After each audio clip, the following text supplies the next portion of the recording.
Alhamdulillahirabbil alamin wassalatu wassalamu ala asyrafil anbiya'i wal mursalin wa ala alihi wa sahbihi wa man tabi'ahum bi ihsanin ila yaumiddin. Rabbi shrah li sadri wa yassir li amri wahlul 'uqdatam min lisani yafqahu qawli. Subhanaka la ilma lana illa ma 'allamtana innaka antal alimul hakim. Wala haula wala quwwata illa billahil aliyyil azim, amma ba'du. Alhamdulillah, bertemu lagi kita dalam kuliah usul fiqh, dan pada malam ini adalah siri yang ke-20 menggunakan kitab Al-Wajiz fi Usulul Fiqh karangan Dr. Abdul Karim Zaidan. Dan kita telah pun selesai membincangkan tentang pembahagian hukum taklifi dan juga hukum wad'i dalam beberapa siri kuliah yang lalu, dan pada malam ni insya-Allah kita akan masuk kepada tajuk yang baru, iaitu Al-Hakim ataupun Asy-Syari'. Baik.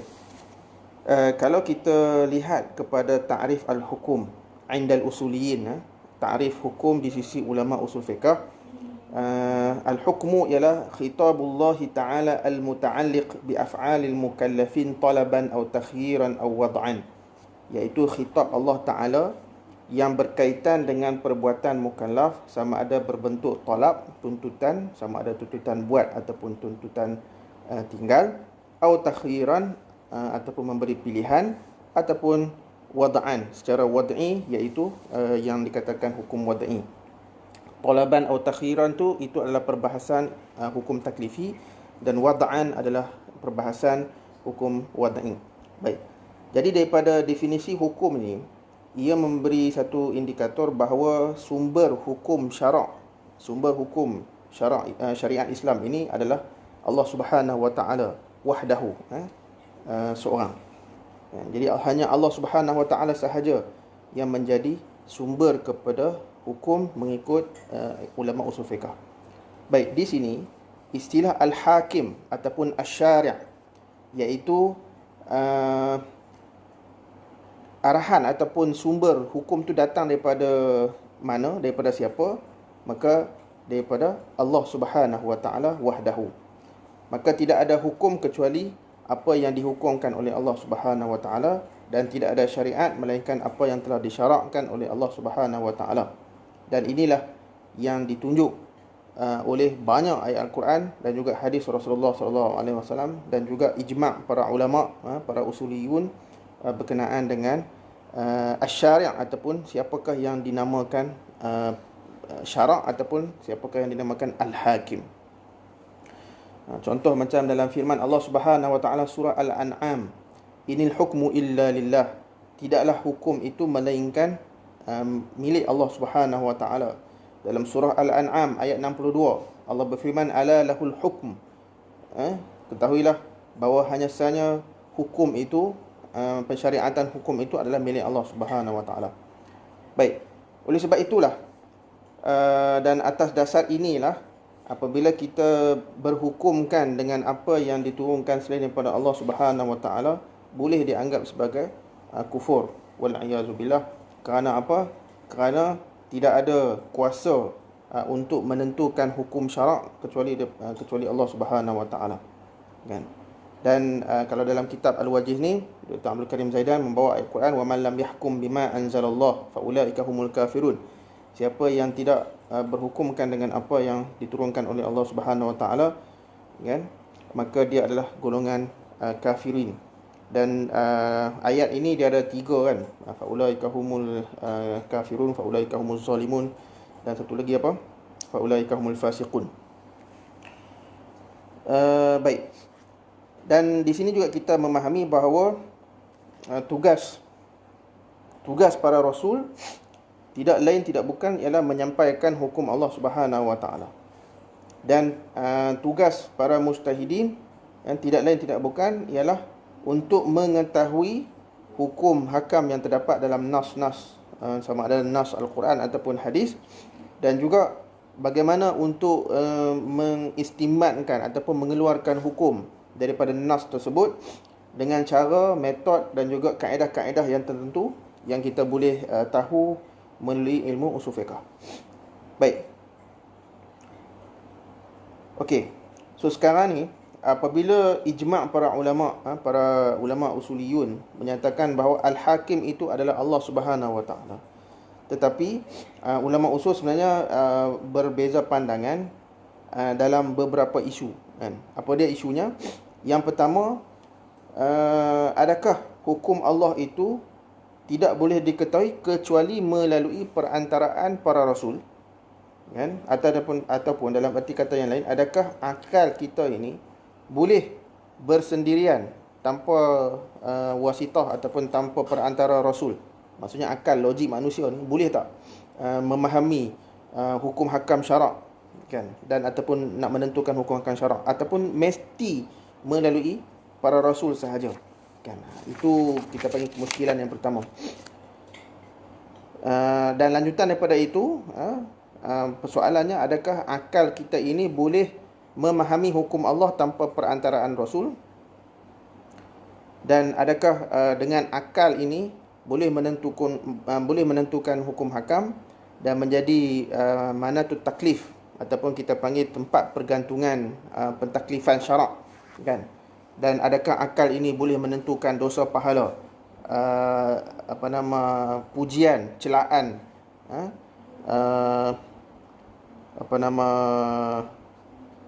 terhadap hukum, kan. Apabila kalau perkara baik dapat pujian, kalau perkara buruk dapat kejian dan sebagainya. Nanti kita tengok.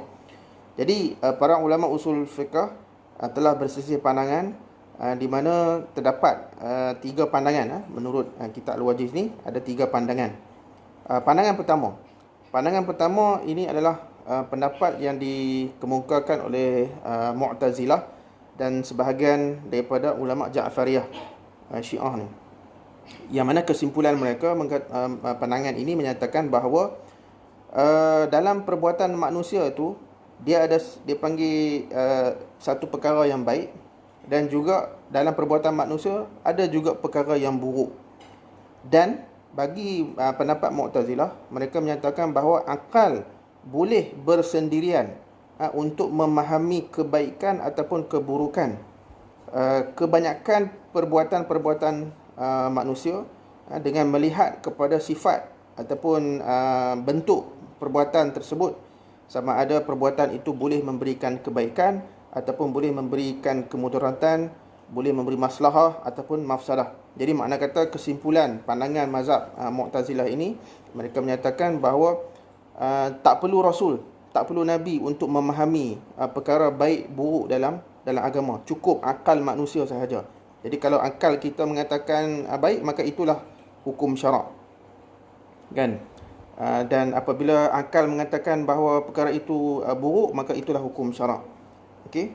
Jadi kebaikan perbuatan manusia ataupun keburukan perbuatan manusia itu mengikut Mu'tazilah dia adalah perkara akli sahaja. Ya, perkara akli ni maksudnya merujuk kepada akal manusia sahaja dan tidak dinamakan perkara syar'i.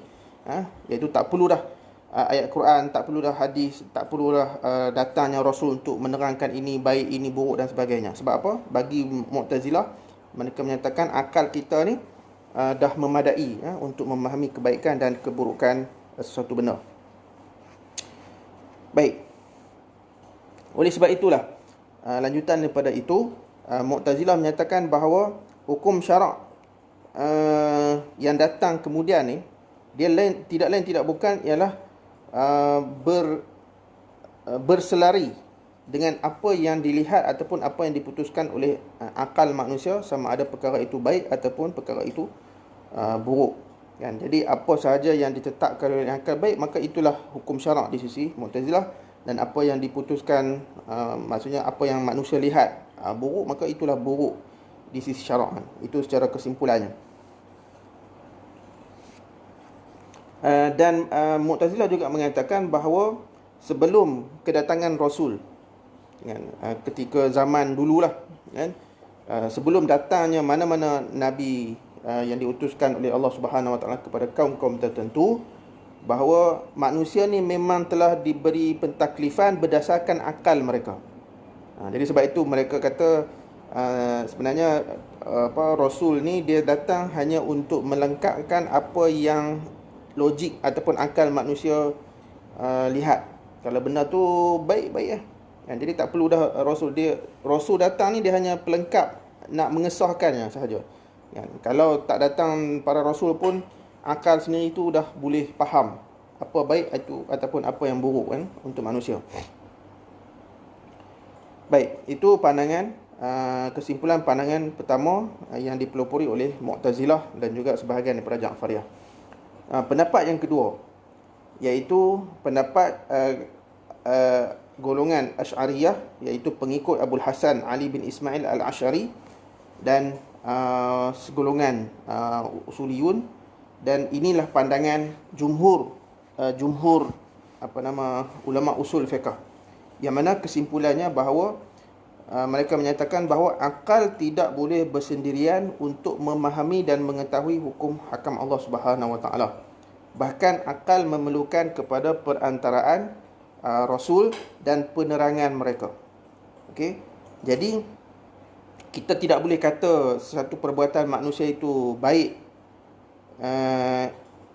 ataupun buruk, yang mana Allah terikat untuk mewajibkan benda baik sebagai baik dan benda buruk sebagai buruk. Jadi pandangan mazhab kedua ni, mereka menyatakan bahawa sebenarnya penentuan baik dan buruk perbuatan manusia ini mestilah berdasarkan kepada syarak Allah Subhanahu Wa Taala, yang mana Allah turunkan wahyu, dan siapakah yang menjelaskan wahyu tersebut, maka sudah pastilah para rasul dan anbiya alaihimussalatu wassalam. Okey. Jadi yang dikatakan baik itu adalah apa yang syarak sahkan dan apa yang syarak tuntut untuk dilakukan, dan keburukan ialah apa sahaja perkara yang dituntut oleh syarak untuk ditinggalkan melalui nas-nas. Kalau kita sekarang ni umat akhir zaman Nabi Muhammad sallallahu alaihi wasallam, maka penentuan baik buruk itu mestilah berdasarkan Al-Quran dan juga hadis Rasulullah sallallahu alaihi wasallam. Jadi akal ni dia tidak boleh bersendirian, ataupun akal ni tidak boleh memahami tanpa ada penerangan dan penjelasan perantara, iaitu Rasulullah, dan juga kalau sebelum Rasulullah adalah para nabi yang lain, kan? Jadi neraca kebaikan di sisi jumhur usuliyin termasuk Al-Asy'ariyah ni ialah sesuatu perkara itu boleh menjadi baik disebabkan syarak yang iktiraf, kan? Dan satu perkara itu dia dikira sebagai buruk sebab apa? Sebab syarak yang menyatakan benda tu buruk. Jadi tidak ada ruang untuk logik manusia nak mengatakan ini baik, ini buruk, kan? Baik. Oleh sebab itulah mengikut mazhab kedua ini, mereka menyatakan bahawa hukum syarak dia tidak berkuat kuasa sebelum kedatangan mana-mana nabi, kan? Selagi mana tidak ada rasul ataupun tidak ada nabi yang datang untuk menyampaikan hukum hakam Allah, maka mereka tidak terikat dengan apa-apa hukum, kan? Jadi tidak ada yang wajib, tidak ada yang haram, kan? Jadi bila tidak ada hukum, maka tidak ada pentaklifan, dan mereka tidak diambil kira, maksudnya tidak berdosa lah, kan? Sebab apa? Mereka ini dianggap sebagai golongan yang tidak ada sampai dakwah kepada mereka, kan? Sebab itu contoh macam antara Nabi Isa dan Nabi Muhammad sallallahu alaihi wasallam, lebih kurang 300 tahun, kan?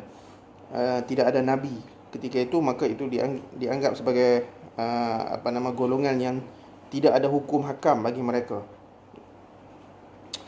Baik.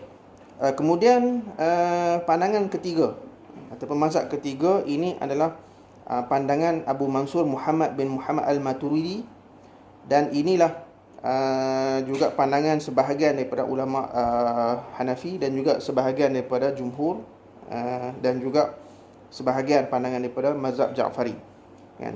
Di mana mereka menyatakan bahawa perbuatan manusia ni, kan, dia ada baik dan dia ada buruk, yang mana ada sesetengah perbuatan ini memang akal kita boleh memahami, kan, bahawa benda ini buruk ataupun benda itu baik, kan? Jadi makna kata kesimpulan pandangan ketiga ini, mereka menyatakan bahawa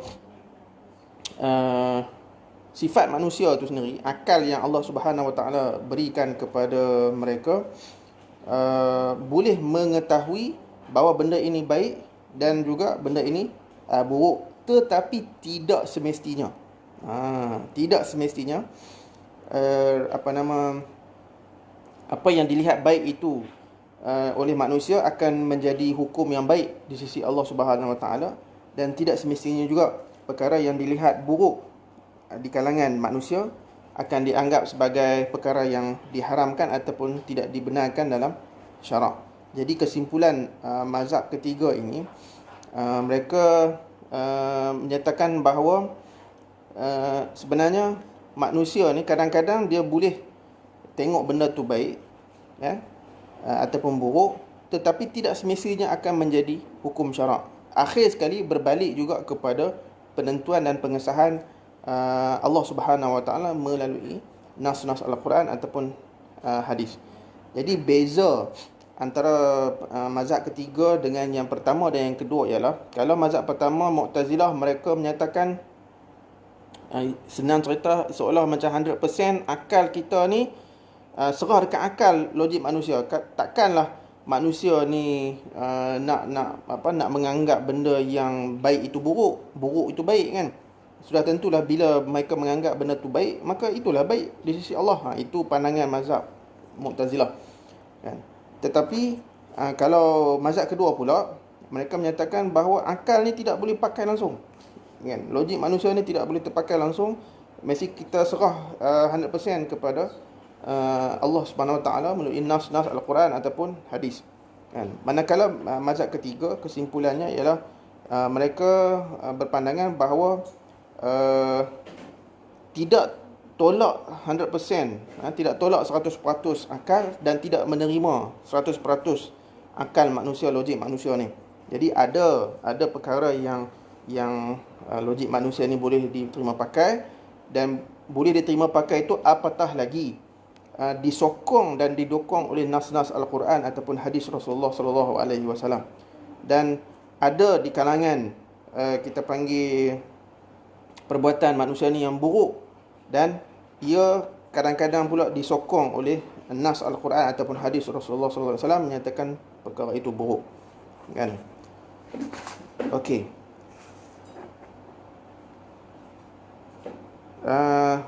Oleh sebab itulah bagi mazhab ketiga ni, dia sebenarnya dia nak lebih kurang dengan mazhab kedua juga sebenarnya. Dan dari segi apa? Dari segi bagi golongan yang tidak didatangi Rasul ataupun belum sampai dakwah, mereka ini memang tidak ada hukum kan. Tetapi bila para Rasul diutuskan, para Nabi diutuskan kepada kaum tersebut, maka kita kena tengok, kalaulah logik manusia ataupun hukum yang berkuat kuasa ketika itu dianggap baik, kemudian ada pula dalil yang menyokong, maka logik itu akan diterima, akal itu akan diterima. Tapi kalau sebaliknya, logik manusia kata baik, tetapi rupanya bila datang hukum Allah Subhanahu Wa Taala melalui Quran dengan hadis ni, didapati perkara itu tidak baik, maka tidak boleh diterima. Itu khulasah kepada pandangan mazhab ketiga. Dan Al-Qaulul Mukhtar, pandangan yang diterjemahkan oleh Dr. Abdul Karim Zaidan, beliau memilih pandangan Al-Qaulul Thalis, pandangan mazhab ketiga. Bagi beliau, pandangan ini disokong oleh Al-Quran dan juga logik akal sendiri kan. Di mana melalui beberapa nas Al-Quran, Allah Subhanahu Wa Taala menunjukkan sebenarnya Allah juga memerintahkan dengan apa yang baik dan apa yang buruk kan. Dan perkara baik buruk ni memang ada dalam perbuatan manusia sebelum datangnya nas Al-Quran yang memerintahkan ataupun yang melarang. Contohnya Allah Subhanahu Wa Taala menyebut dalam surah An-Nahl ayat 90, innallaha ya'muru bil 'adli wal ihsan wa ita'i dzil qurba wa yanha 'anil fahsya'i wal munkari wal baghi. Allah memerintahkan dengan keadilan, berlaku baik, ihsan, memberi hak kepada kaum kerabat, dan Allah melarang perbuatan keji, mungkar dan juga kezaliman. Dan firman Allah Subhanahu Wa Taala yang lain, ya'muruhum bil ma'ruf wa yanhahum 'anil munkar wa yuhillu lahumut thayyibat wa yuharrimu 'alaihimul khaba'ith. Dan Allah memerintahkan berlaku amar ma'ruf nahi munkar, dan Allah menghalalkan perkara-perkara baik, dan Allah mengharamkan perkara-perkara yang keji ataupun yang buruk. Jadi di sini apa yang Allah perintahkan dari sudut keadilan, berlaku ihsan, berlaku baik kepada manusia, ma'ruf, juga berlaku baik untuk manusia, dan apa yang Allah tegah daripada perbuatan keji, mungkar dan kezaliman, apa yang Allah halalkan daripada perbuatan-perbuatan yang ataupun perkara-perkara yang baik, dan apa yang Allah haramkan daripada perkara yang buruk, keji ni, semua ini adalah sifat-sifat kebaikan dan keburukan, yang mana sifat ini telah pun ada pada perbuatan manusia sebelum datangnya hukum syarak lagi. Ini menunjukkan bahawa dalam perbuatan manusia tu memang ada perkara baik, ada perkara buruk yang zati, yang memang asalnya memang dah ada. Jadi hukum syarak ni datang, okey, mengesahkan yang mana boleh terpakai, yang mana tak boleh terpakai. Kadang-kadang yang dianggap logik ataupun difikirkan baik oleh manusia, disokong oleh nas, maka itulah baik di sisi syarak, kan. Dan kadang-kadang manusia kata benda tu buruk, dan ada dalil yang menyokong bahawa benda tu buruk. Jadi yang terpakai ialah finalnya ialah mengikut apa yang Allah Subhanahu Wa Taala kata. Okey, jadi menurut pentarjihan Dr. Abdul Karim Zaidan, akal mampu untuk memahami kebaikan sebahagian perbuatan dan keburukan sebahagian sebahagian keburukan manusia ni. Contoh, kalau berlaku adil kepada manusia, ini logik akal manusia, berlaku baik, berlaku adil, cakap benar, kan, keburukan, kezaliman, cakap bohong, ini semua logik akal manusia yang boleh fikir bahawa benda itu baik dan buruk, kan. Okey. Dan hukum Allah Subhanahu Wa Taala tidak boleh diketahui kecualilah melalui perantaraan Rasul. Jadi makna kata datangnya Rasul untuk mengesahkan sama ada benda ni betul-betul diiktiraf syarak ataupun tidak diiktiraf syarak, kan. Jadi maknanya finalnya, akhir sekali bila turun ayat Quran, bila turun datangnya hadis Rasulullah sallallahu alaihi wasallam, maka itu mengesahkan apa yang boleh dan apa yang tidak boleh dilakukan oleh manusia. Jadi menurut Dr. Abdul Karim Zaidan lagi, tidak sabit ataupun tidak ada hukum kepada perbuatan manusia kecualilah selepas datangnya Rasul. Contohnya kalau kita umat Nabi Muhammad, datangnya Rasulullah sallallahu alaihi wasallam. Sebab berdasarkan firman Allah, "Wa ma kunna mu'adzibina hatta nab'atha rasula."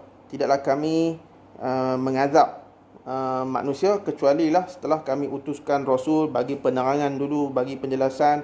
Kalau mereka tak terima juga, barulah dikira berdosa dan sebagainya. Okey. Jadi tidak ada azab, tidak ada hukuman sebelum diutuskan Rasul ataupun sebelum sampainya dakwah kepada manusia.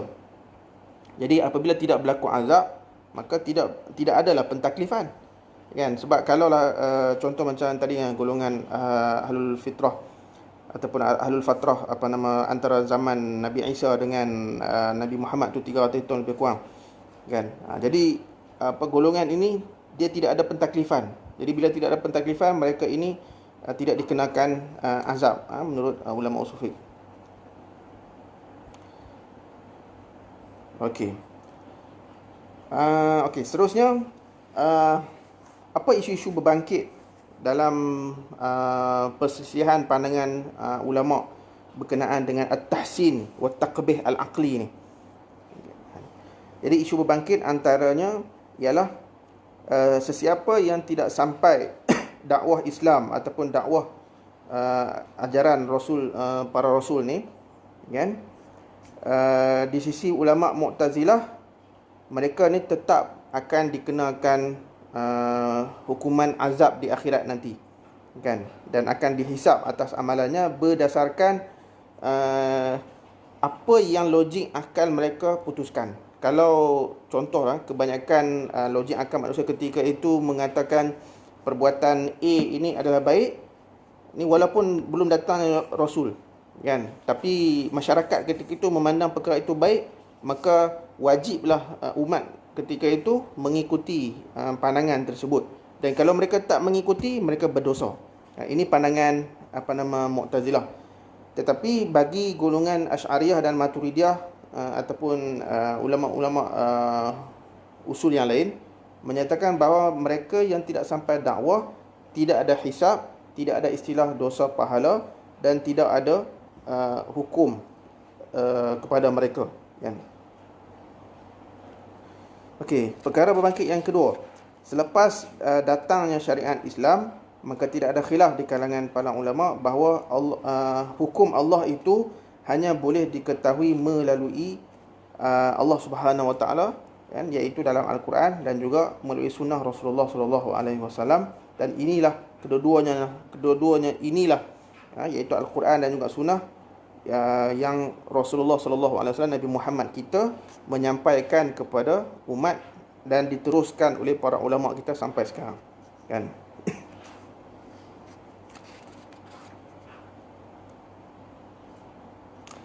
Okey, isu yang menarik juga, kalaulah dalam satu-satu isu tidak ada hukum syarak, maksudnya tidak ada hukum syarak ni, tidak ada nas dalam Al-Quran, tidak ada nas dalam hadis. Jadi nak buat macam mana, kan? Okey, jadi kalaulah mengikut mazhab Mu'tazilah, kembali kepada akal, kan. Sebab apa? Bagi mereka akal ni sama power, sama berkuasa dengan Allah Subhanahu Wa Taala, kan. Namun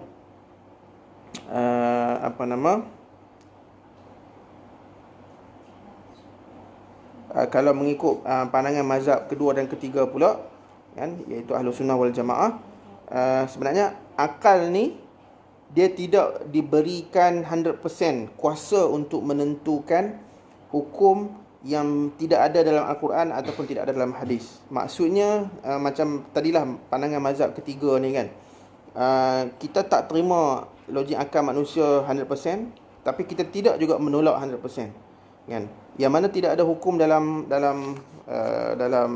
nas ataupun dalil Quran dan hadis ni, kita menggunakan ijtihad. Ijtihad tu sebenarnya akal, kan. Ijtihad ni penggunaan akal, usaha akal manusia yang dibuat oleh para mujtahid untuk menentukan hukum yang tidak ada dalam Quran ataupun tidak ada dalam sunnah. Khususnya kita panggil isu-isu terbaru lah, isu-isu kontemporari. Contoh macam sekarang ni COVID-19, kan. Ada banyak perkara yang memerlukan kepada penentuan hukum.